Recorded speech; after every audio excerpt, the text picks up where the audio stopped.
But you know what? It's crazy because I feel the same way. So I feel like I'm cool with playing behind the scenes. And I feel like that is my security blanket. No one needs to know that I'm doing this. Like when I thought about Camp 40 and went to, I know it was something dope. Yes. I know it was some dope shit. I know it was something that has not been done. Coming spring 2023. Come on, baby. It was, you need to be there when she does it again. Because the Camp 40 was. It was an experience. But crazy. I'm like, why does anyone need to know that I'm behind it? Exactly. Why? Because and that's the direct difference from the world we live in now.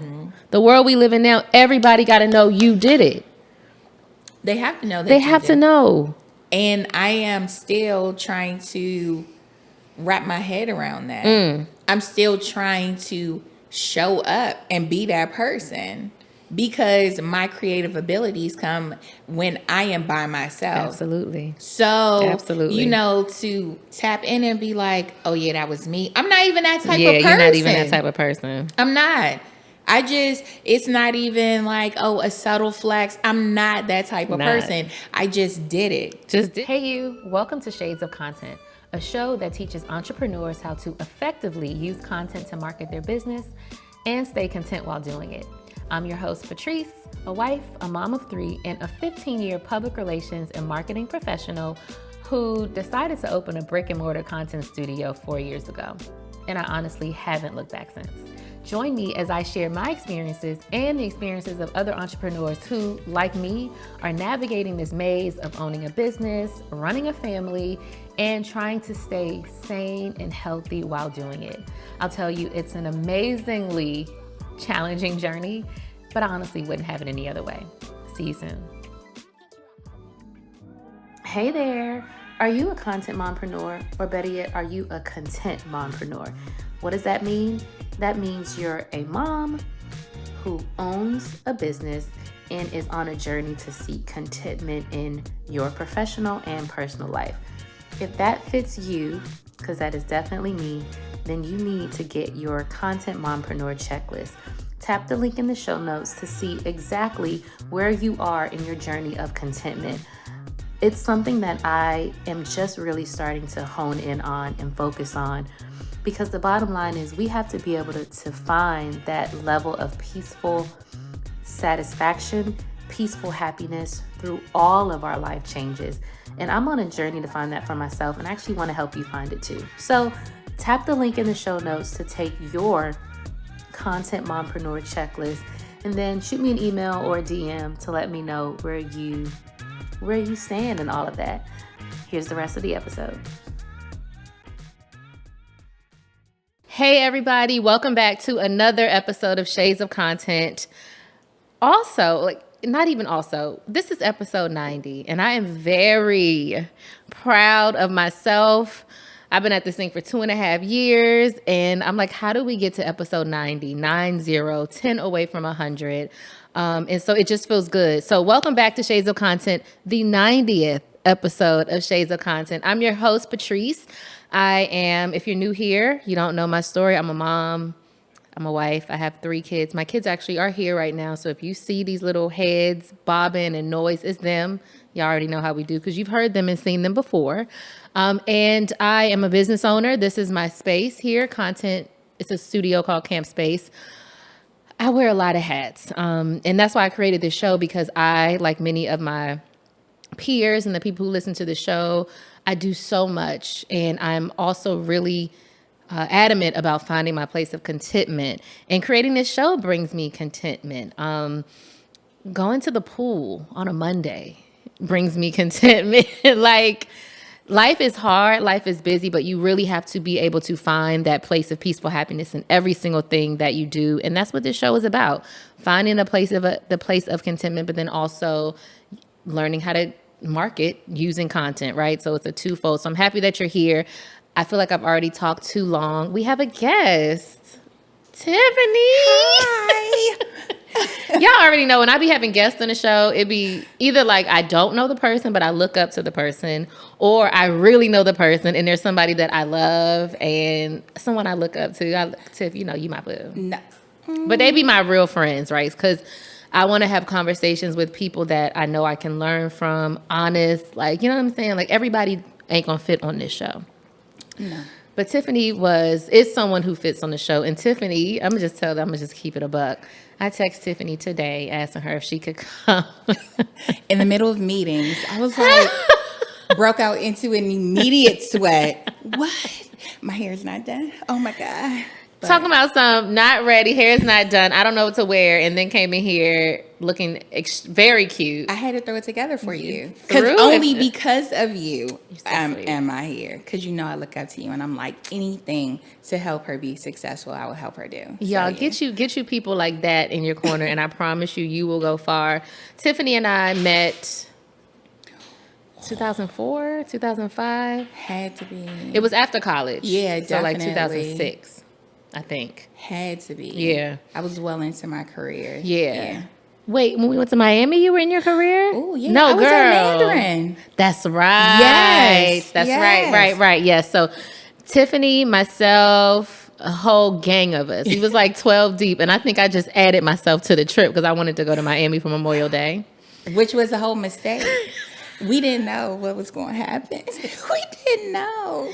But we had a great time. We had a grand old time. Amazing time. If you was in the streets back then, you already know what Miami Memorial Day was for us anyway. So we stayed connected. I've seen you progress and be a part of some really amazing movements. But just like tell our listeners who you are, where you from, kind of what you're doing now, just like a real quick overview. Yeah, absolutely. So I'm from Fort Washington, Maryland. I'm a PG girl. Yes.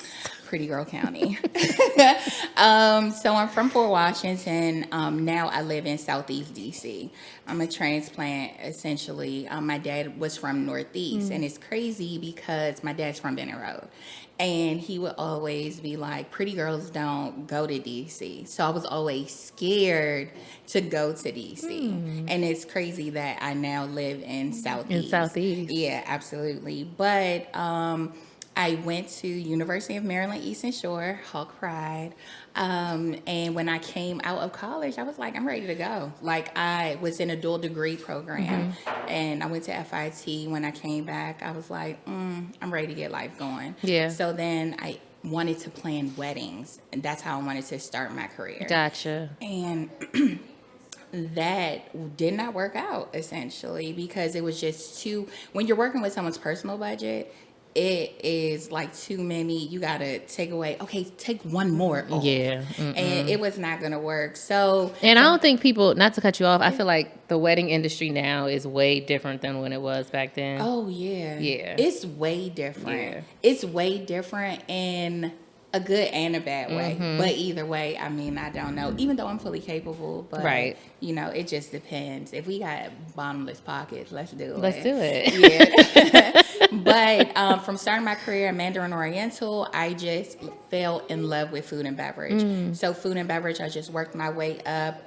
through the rankings in DC, from luxury hotels to nightlife, working my way up from special events manager, general manager, to where I kind of ended my career, if I want to. I mean, yeah, I ended my career as director of food and beverage at the Eaton Hotel. That's right. That's right. Yeah. That's and right. then when I was at Policy, throwback. I just want to, if you're a part of our cohort, this is born in 1980 to 1985. Absolutely. Right? The place, then you know exactly what we're talking about if you're from the DMV. Okay. Like Policy on 14th Street, the rooftop. Like, Oh my crazy. gosh. What was that? Wednesday with Mitch, DC Yes. Nation. Hi, Mitch. I feel like I be talking about Mitch a lot on this show. I mean, he had a huge influence did. on the nightlife. Absolutely. I mean, remember First Saturdays? Cafe Asia. I did PR for that. Yeah. I was pregnant on my birthday. See, this is going to I turn know. into a whole nother thing. But if you're gonna in run this that. cohort, right? If you're a part of our generation, the DMV coming through again, you graduated in like 2000 to like Yeah. 1999 Yes. to 2003. Exactly. That's when Yeah. you graduated high school. Then you're very familiar with what we're talking about. Yes. Anyway, okay. So, you know, working my way up from there. And then I worked at a couple of the nightlife industry, establishments here in DC, which at the time I was like one of the very few or only Black female general Right. manager at Policy. Running nightlife was completely unheard of. Yeah. And it, you just have to make sure that people take you seriously because it's a male dominated industry. What yeah, you don't typically, you only see women in the nightlife when the bottle girls. Exactly. Right? And so you would walk into Policy or wherever you were working and Tiffany would be calling the shots. Very obviously you're the general manager. But I'm curious, like what was the trend? Like, how did you go from working at the Mandarin, right, which is not nightlife? Right. It's one of probably the highest level. Yeah. Someone Mandarin Ritz. Yes. Andre Wells, when I was talking to him when he first met me, he said, how did you start your career at the top? At the top. At the top. How about that? So yeah, how does one go from that to nightlife? Not to say that it's like a down thing, but absolutely. What was the transition for you? I did not want to wear stockings to work. I knew deep down inside that I was not that corporate girl. Yeah. I could not conform to your hair color. You can't do anything extreme. If I want to dye my hair pink tomorrow, I remember at the time I was modeling and I had to dye my hair red for a photo shoot and I went to work the next day. Oh, wow. And everyone looked at me like I was crazy. And I do not do my hair. I go get my hair done weekly. Right. Shout out to Coco. Hey, Coco. Coco used to do my hair too before I had locks. But I go get my hair done weekly. And I went to CVS and I bought a box of dye to dye my hair until my appointment that weekend. Wow. Because everyone looked at me like, she looks out of place. She does not belong in the sales office. She may belong in another department. And at the time, I was just like, I can't be me.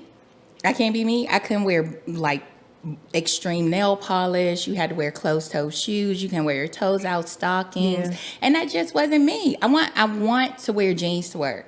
I want to go to work and I want to wear a sweatshirt if it's cold outside. Right. So that was just a pivotal point for me, and I had to make that decision early because I could have still been there. I was there for 4 years. How old were you when you did? I started when I was 22. Okay. So I left at 26. Gotcha. And then I went to Toscana West. Gotcha. I remember Toscana. Yes. Wow. So I went there as the director of special events and marketing. And it was more in my range. I mean, I still had to be business casual, but I could wear jeans. Okay. So, and then from there, I did an interview at Policy. And one of the owners was like, you already got the job. So when I went there, it was totally different because there was no playbook. I had to create all the rules, put structure to everything, and I could wear whatever I wanted Right. to. It was more about me being comfortable with who I was, which dictated where my career went. Okay, that's the bar. So let's get into that, right? Yes. Being comfortable with who you are. This is twofold, right? So I believe as we get older, as we have experiences, as we learn more about ourselves, we become more comfortable, right? Absolutely. That's the beauty of age and experience. That doesn't mean when you're 38, you'll be more comfortable than someone that's 26 because Correct. everybody's transition is different. Right. But on the other hand, as we get older, things happen and technology changes and the world changes, which can very well make you question all the things that you thought you were very comfortable with. Correct. Right. And we've had these conversations. And so I don't know if you deal with this, but like as you're elevating in your career, right? You're the general manager, you're going up.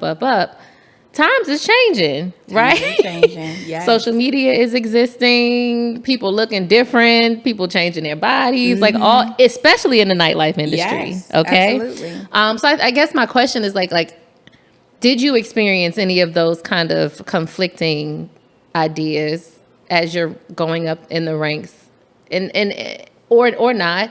And then like, how do you navigate just the changing landscape of the events industry, the Right. nightlife industry, just stuff, things are changing. So it's kind of crazy because everything is changing, and it's changing rapidly. I am an avid social media lover. I love TikTok. I love, Instagram. I love all of those. And I would get a lot of ideas for the establishments that I would run from these sources.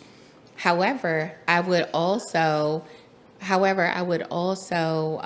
realize that I had to censor myself on mine because, there are people watching. When you start to get into a certain level, as the director of food and beverage, I could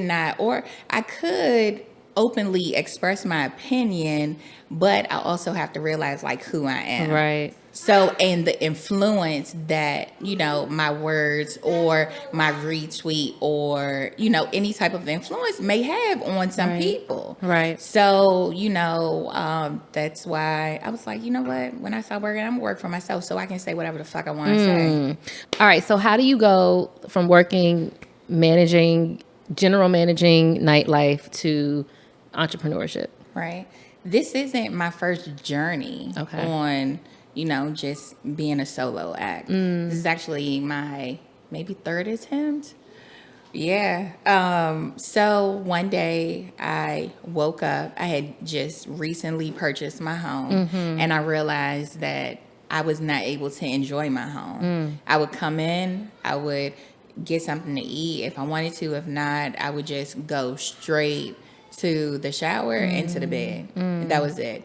And on the days that even I was off, I didn't want to do anything. I would just lay in my bedroom. I don't have a TV in my bedroom, but I would just lay in my bed and I would be there all day.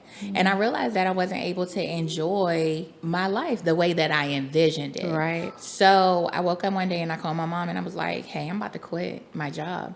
She was like, oh my God. It's unheard of. They didn't do that. My mom was at her job for what, 36 30 years? years, Yeah, 40. exactly. Like one employer. Yep. She knew nothing about wanting to work on your own. You want to do what? Absolutely. No, you need to get this check. And I'm like, And these no. benefits. Exactly. And I'm like, no, I can get my own money. So she was like, just think about it. There was nothing to think about. You had already made your mind up. I did. And I went to work and I told my boss, hi, I think I'm going to resign today. I'm not going anywhere, so you can take your time. And he was like, so what are you going to do? You should open your own business. He said that? Yeah. Okay. And I was like, I am. I'm going to open up my own business. I'm going to work for myself. Right. And he was like, well, what are you going to do? Marketing, special events. He was like, I will hire you back. Let's do it. Let's do it. Let's do it. Like, why not? But go ahead. I don't want to cut you off. Okay. So I was like, let's do it. So I put in my notice, but they were in a hurry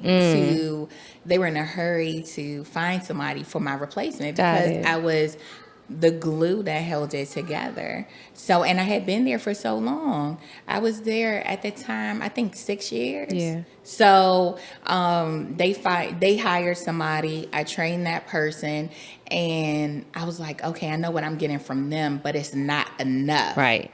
I had a roommate at the time, so I'm like, okay, but it's still not enough. What am I going to do? I locked in another client. Like, my last day was on a Sunday. I locked in my other client on a Friday before my last day. So I was able to be like, okay, I'm going to make it work. That was the best week of my life. Okay. I'm grinding. Yeah. I'm out here. I'm like, okay, I'm in meetings. I'm developing marketing plans, business strategies. What are we going to do for brand recognition? How are we going to increase the followers on social media? And then they called me back that following Sunday.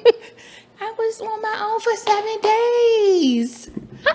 And they called me back, and you know what? It was a great time, but it was scary because I was like, I got enough, but I can't move how I want to move. Yeah, it's not guaranteed. I'm used to going out of town, out of the country at least 2 times a year. I'm going to Miami for like a quick trip. Right. So they called you back to... Yeah, they called me back because the person that they hired. Oh, they wanted to just hire you back. Yeah. Just come back. We gonna act like that ain't even happen. Well, my question for you was, let's say even if it would have been like this long entrepreneurial foray, to go from, so I think, when we talk entrepreneurship and working for yourself, a lot of us, right, and I don't know the statistics, but there's a very high percentage of us that are solopreneurs. Me, right? Owning this business, I do it all myself. At one point, I wanted to hire people, but I know, me personally, I don't want to do any of that. I don't want to manage you. I don't want to do none of that. So we're figuring out other ways to keep that going. That's another episode. But to go from working for the employer to then be the consultant, the reason why you wanted to resign was because you was tired. Wasn't you still tired working as the solopreneur? Which is, we be tired because we're now doing everything. Exactly. This is true. And hindsight is 2020. Right. Because I'm super tired now. Yeah. But but now I know that when I'm asleep, my days off, that I'm missing out on some money. Right. Because people are looking at me, or they need deadlines. Yeah. And it don't matter if I can. So have you seen on Instagram where they say, it doesn't matter if it only takes me 30 minutes to achieve this task. I've worked 10 years. Oh, yes, absolutely. It's something like that. You're not paying for the time. You're paying for the mind. Exactly. Yes. But that's because I've mastered it. That's right. Over all of this time. That's right. But back then, when I first quit, I was like, okay, I can do this. I was tired, but I had my weekends. I could, I remember I had a dog for 72 hours. Not 72 hours, Tiff. I had to get that dog back. The way they gave you that job back. Exactly. Exactly. But, hindsight is 2020. So would I have done it differently? Yes. Because in that time period that they accepted my resignation, I had about maybe 30 days. Okay. So I registered my business, LLC, got everything set up, bank accounts, because the money needs to flow in. So I set everything up pretty quickly. I just, jumped the gun. Yeah. There was no business plan. There was nothing in place. I just knew, okay, this is what I'm good at. Yeah. So now I went back, worked for a couple of other businesses, went on to Saks and Law Society and the Griffin Group, all of them. Right. And then Eaton Hotel. And then in February is when my life really changed. Okay. Because I knew the change was coming. Right. But our contract ended. Right. So when our contract ended, I've already been working for myself all this time. I've been collecting, checks through my business. Right. But now this time, what are you really going to do? So let me take a step back, because I think people might have missed that. Okay. So over the last, I don't know how many years, you've been at multiple very well-known DC establishments. You said Saks, Law Society, Eaton, Griffin. Oh, is the Griffin still open? I know they were trying to open it back up. Sundays at the Griffin were everything. Girl, everything, yeah. I forgot about them. Anyway, I want to talk about doubt, self-doubt. You and me have had lots of conversations. I think we both think that the other person is very dope, but I think we both think that the other person just don't be going there. Partially because we also don't be giving a fuck. Right? Correct. It was whatever. I don't really care in the grand scheme of things. But we've also had conversations about, I want to do this, but I'm not sure. So I want to know how doubt or fear sometimes shows up in your life.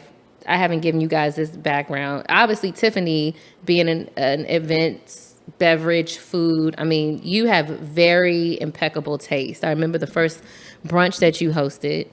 I can't remember if it was at your place or Coco's apartment. Oh. Remember that? Oh, my goodness. Yeah. Years ago. But I was like, this is so... And this was before Instagram didn't exist. But you had the table set so pretty, and it was just... And it wasn't for a look. It wasn't for pictures. It was just, this is what you do. Right. And so Tiffany, you're always creating these really beautiful experiences. Your 40th birthday was just epic. I can't even talk about it. Everything you do is beautiful. Thank you. And so I just want to talk about, even though you have these powers and this stuff, I do just kind of want to know, how fear and doubt, if it doesn't impact you. I don't know. Fear and doubt enter my life every day. Every single day I ask myself, can I do this? Or when it comes to planning an event, while the execution, everyone's like, oh my God, I had such a great time. I was fearful that morning, kind of like Camp 40. I cried all week because of the weather. Yeah. And I doubted myself. One, not only because I had so much money on the line, by far that was the biggest production that I've ever done, but can I actually pull this off? Yeah. Are people really want to show up? And even though, I mean, my tribe is strong, y'all showed up and showed out. Absolutely. But I always have that fear in the back of my mind, but I just plowed through. I have to just continue to plow through and think that there are like-minded people out there like me. Yeah. There are people that want to do dope shit that DC might not be able to offer, even if it's on a smaller scale or if it's on a large platform. There's someone out there like me that wants to do what I'm doing. Yeah. Want to attend the events that I'm putting on. Yeah. It's funny, it's funny because somebody messaged me on Instagram the other day and she was like, hi, my friend talks about you all the time. And this is like my little sis. Like, I'm about to work with her. She's going to redo my website, everything. Little sis. Took her under my wing. But one of her friends, someone in her network, reached out and said, Lexi talks about you all the time.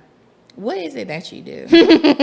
Don't you love that question? And I was like, girl, I wish I knew. I wish I could tell I you. wish I could tell you. I don't know. And she was like, I just feel like I need to have you in my network. And that I get, things through my DMs all the time, but that definitely like settles my fear and my doubt because I know that I'm doing it for a larger purpose other than for my self-satisfaction. Yeah.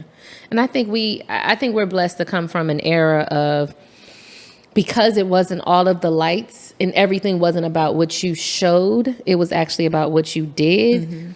We just we rest on the fact that we gonna do dope shit, right? Exactly.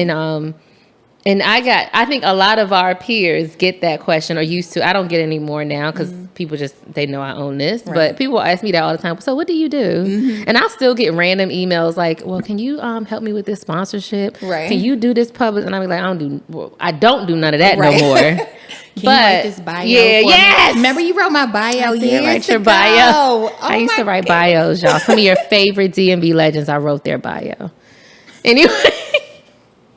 Okay. But yeah, it's like I don't want to say the unsung heroes, but like there was this, and sometimes I feel bad because I do be talking about like the way things are now, and I always compare it to how it was, and I guess that's just being older. Exactly. But seeing both sides of the coin, it's just interesting, and I think also like because there was nothing to show off. Right. You just had to do it. Yeah. If your event was whack, people was at the event saying that shit was whack. They were there. You saying couldn't it was take a whack. picture of it and post it and say the shit was fire. Yeah.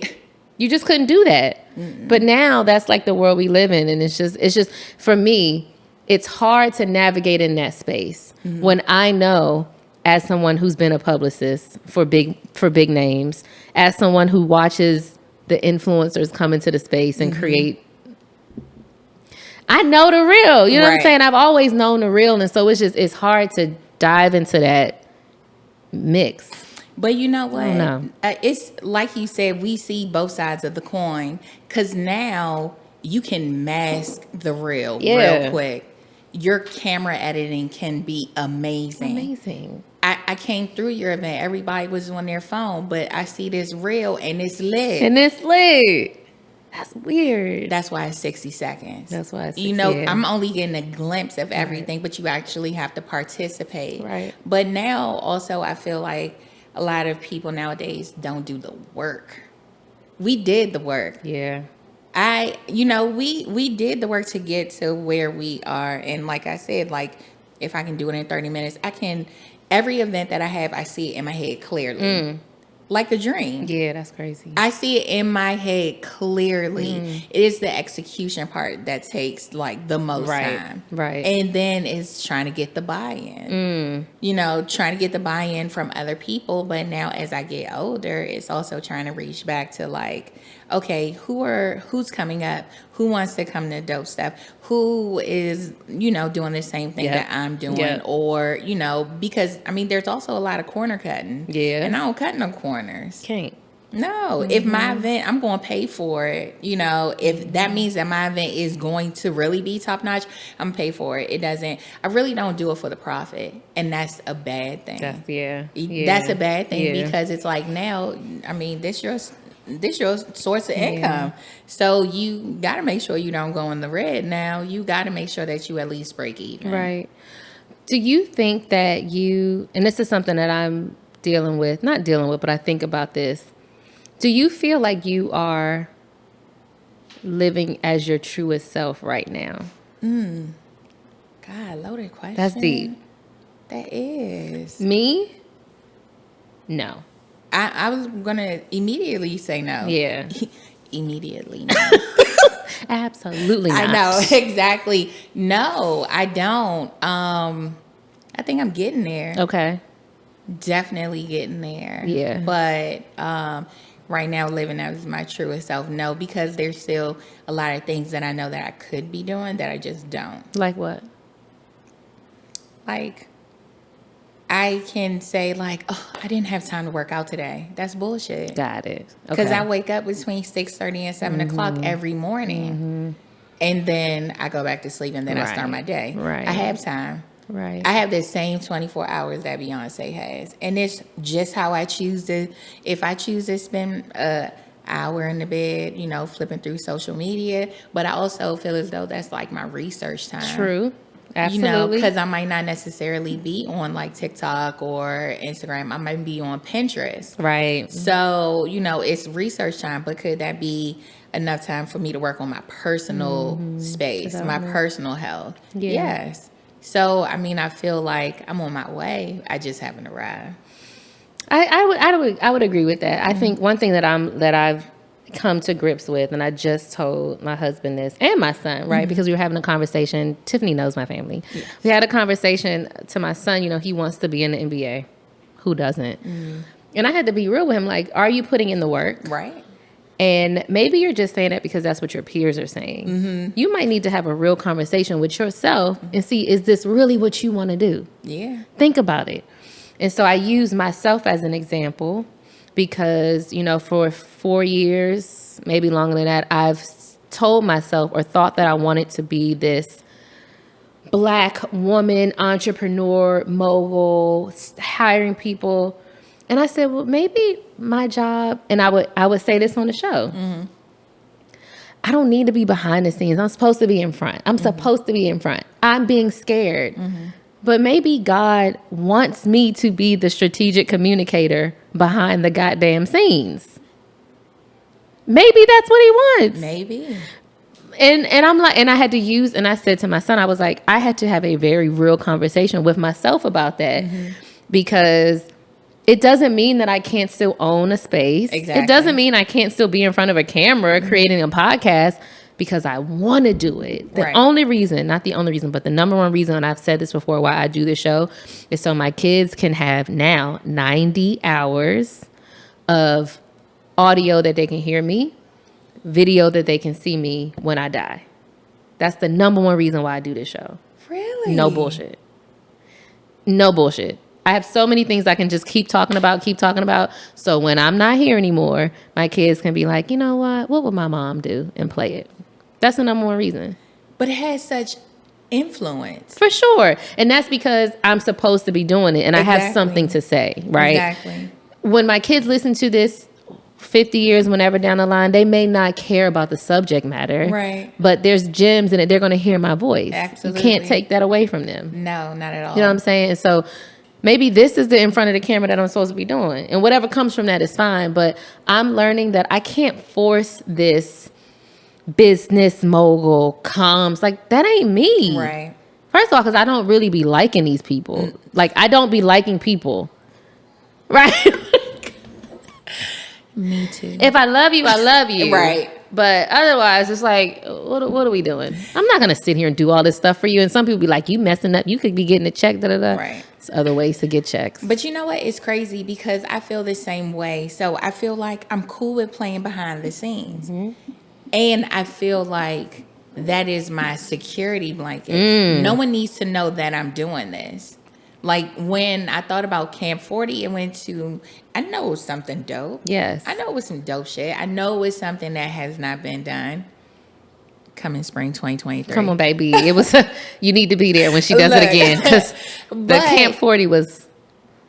It was an experience. But crazy. I'm like, why does anyone need to know that I'm behind it? Exactly. Why? Because And that's the direct difference from the world we live in now. The world we live in now, everybody got to know you did it. they have to know that They you have did. to know.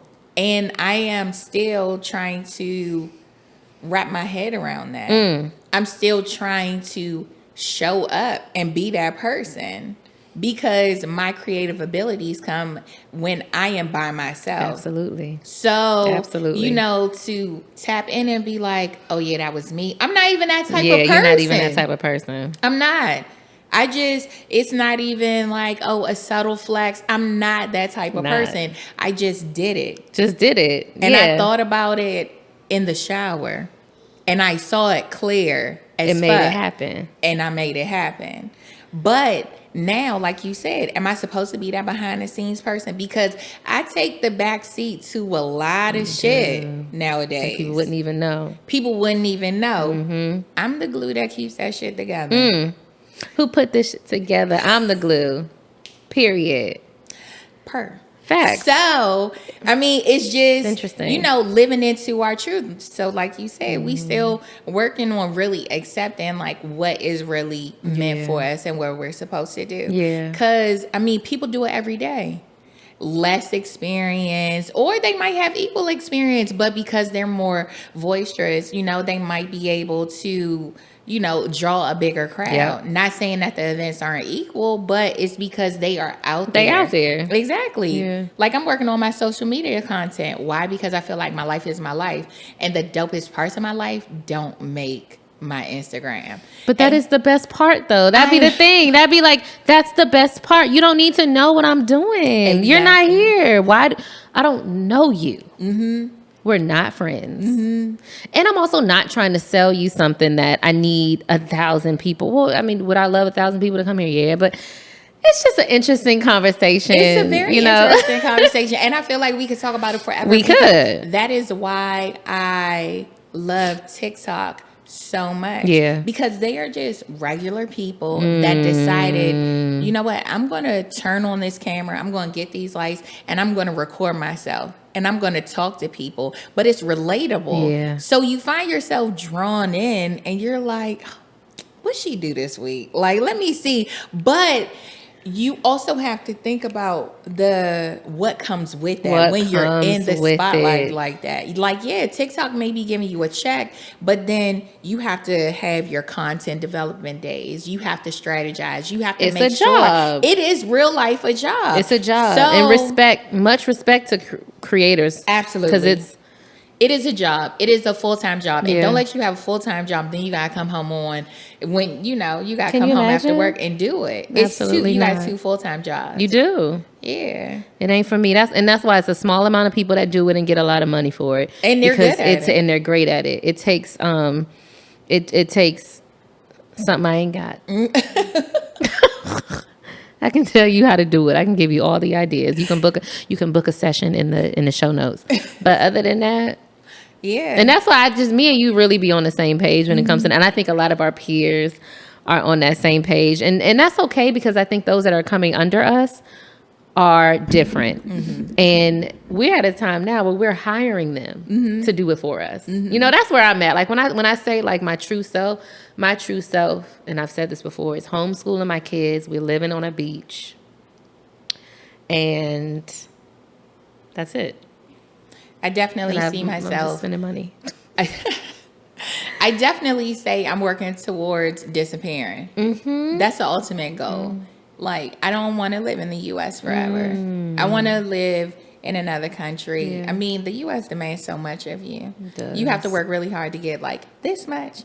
Some people are fortunate enough to do like a whole lot and gain a whole lot. Right. But think about the percentages of that. Right. Everybody else is still, I know people that's been grinding forever and they still grinding. They still working hard. Now, when they decide to stop working, will they be comfortable? Absolutely. Yeah. But you have to look at the percentages, right? So like, loaded question, like, you know, someone's like, oh, well, what will it take for you to be successful? Success is individualized. Exactly. You know, I Exactly. can't measure my success to your success. Yep. Therefore, I can't compete with anybody. I can't, because what you see and deem beneficial to your life might not be for me. matter. Exactly. Like somebody might be like, oh, I need a Gucci bag, or I need a like all that. I mean, I do. We I like want nice it. things, but it Exactly. I ain't like make nice or things. break, yeah. But let me tell you, that Chanel bag, I'm going to take that money. I'm going to go on me on vacation. Thank you. Yes. You know, yes. those Gucci shoes, I'm going to go spend $500 on a dinner experience. Absolutely. Because I can't, that's something that I will take with me, and it's an experience. Yep. Granted, you can wear them shoes forever, but like, that's just what I prefer. Exactly. Yeah, I agree. I'm the same way. We could talk before we started this conversation. What did I say? We could go on for hours. And our producer Ashley was like, yeah, but don't. So Tiffany, tell our audience what you're working on, what you're doing now, how they can reach out to you. I feel like we might have been all over the place with this episode, but that's okay. Like, that really be how our conversations are. All the time. Like, yes. And we'll do our lunch, and we'll sit for 2 hours just talking shit. Meetings of the mind. Yes, exactly. Well, right now, I do a lot of consulting. So like, I work with the Sandlot, you know, shout out to Ian and Scooty, opening up Anacostia and Georgetown and Navy Yard and Tyson's. I work with them. I just signed on another client. Big deal. I'm still waiting for that ink to dry. I mean, you know, I sent the proposal. They like, oh, can you rework it? But, you know, what you asked for was great. I said, got the check. Done. I'll send it to you tonight. Yes. But I'm going to work with them, and that's a year-long contract. Amazing. And then, you know, I met someone else the other day, yet again. What is it that you do? What is it that the pen agency does? Oh, let's talk. Still looking to plan experiences, because I can't even call them events anymore. They're not. It's not an event. It's not. It's an experience. So still looking to have thought-provoking experiences that leave you fulfilled at the end of the night. Not just, oh, I'm tipsy, or, you know, my feet hurt because I danced the whole time. Like, God, that was... You know, it's that feeling of euphoria that you just don't get every time. Now I go out and people are they're like, oh, come to this event. Okay, cool. And everybody's on their phone. This is not fun. Why is this fun? Why is this fun? Exactly. Yeah, it's different. We didn't grow up in that experience. Didn't grow up. It wasn't like that for us. We was outside all the time. Having a ball. No phones. None. So I'm still working on, you know, creating experiences. Also working on my business plan. Okay. I want to open a beverage bar. Okay. So, and it's crazy because with me now, going to the events, you know, when you go up in your career, it starts to open up a couple of doors. And I met this girl the other day. She actually works for the mayor's office, and she was like, you know, this white guy told me one day, no one has problems, we have friends. And I was like, what? She was like, no one has problems, we have friends. Meaning, you really don't have a problem, because if you really sit down and think about it, you know somebody that may know somebody that may know somebody that could solve that for you.